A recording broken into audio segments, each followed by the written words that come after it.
What is going on, everyone? Badger here. Should have liked and sub, and let's get into this. So, Assassin's Creed Shadows. Can't wait to play as Yasuke, right? I know you didn't want to play as a Japanese male for certain, because no one likes to play as men. We only like to play as women or black men if we have to play as a man, preferably a black gay man, which you're going to get that too.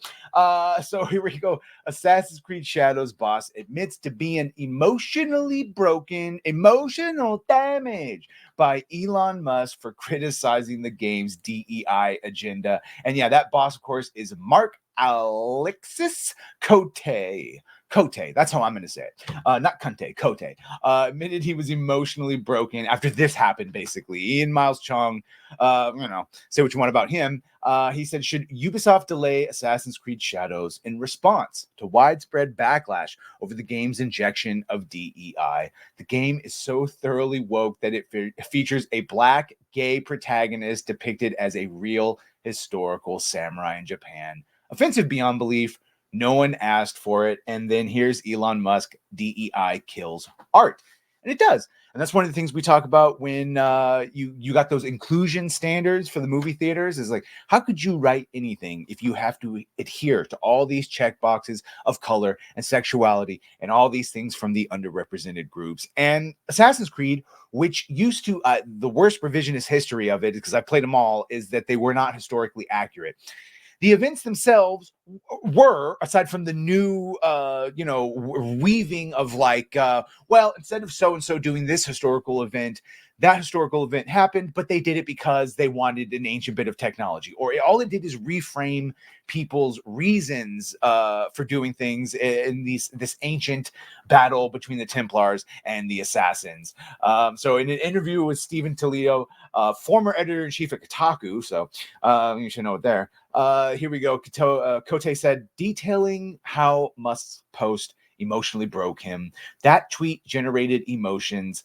That the first thing I wanted to do was go back on X that I had deleted and just tweet back. I just took a step back. I have a mindfulness app on my phone, and I did a bit of mindfulness to try to explore the emotions that this tweet, instead of just doing it himself, he had to have an app to do it. That's nice. In a moment of sheer hypocrisy, he accused Elon of feeling hatred while at the same time indicating he had a bunch of hateful 3-word replies he wanted to send. For me, Elon, it's sad.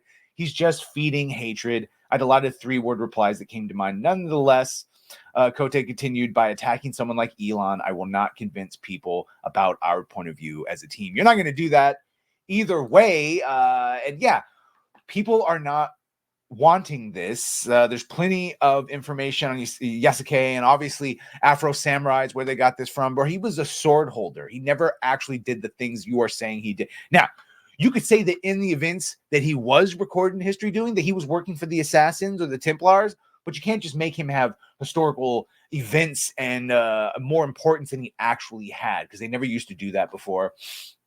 And here's the Cope saying Yasuke is very, very grounded in the history of the franchise and how we make our choices. Disagree. We've got a super mysterious historical character from which not much is known, except there is a lot known about him, especially his relationship with Nobunaga. So continued, yeah, and he's trying to cope away what Elon is saying. But what Elon is saying is correct. You cannot do good art. You cannot do good art if you are constantly consumed with the DEI aspect of it. So he's continuing to push that it's fine. And of course, this is also on top of the leaks of their internal emails. You see here that DEI is very important to them. You can see, shout out to the quartering. Ubisoft has been melting down internally over criticism of their DEI efforts. Quadruples down internally. And you can see there, if you want to read that, that is still on the Twitters, where they're basically saying, hey, this isn't going anywhere. And yes, mentioned by Ian Miles Chong, they had this lady who's basically, her whole thing, everyone was gay basically in history is what she's going with. And that's where we found out that indeed Yasuke and Naoe will be having gay relationships on purpose. Like, you're going to have to go out of your way to find it, or it's an option. I don't know. Either way, that's what they're concerned about, instead of just having a good Japanese samurai game in Assassin's Creed. I guess if you want that, they want you to go play Ghost of Tsushima. If you want male representation. And yeah, very interesting. Like all the other things, if you are Japanese and you've commented on this and you've said this is cultural appropriation or any of the things, you've been told by some very self-righteous, guilty white people that no, you've had your share of representation. You have enough, and now it's Black people's time for representation in ancient China. So there you go, bigots. Enjoy. Let me know what you think of this. Be sure to like, share, and sub. If you have done that, thank you. If you're gonna do that, thank you. And well, bye.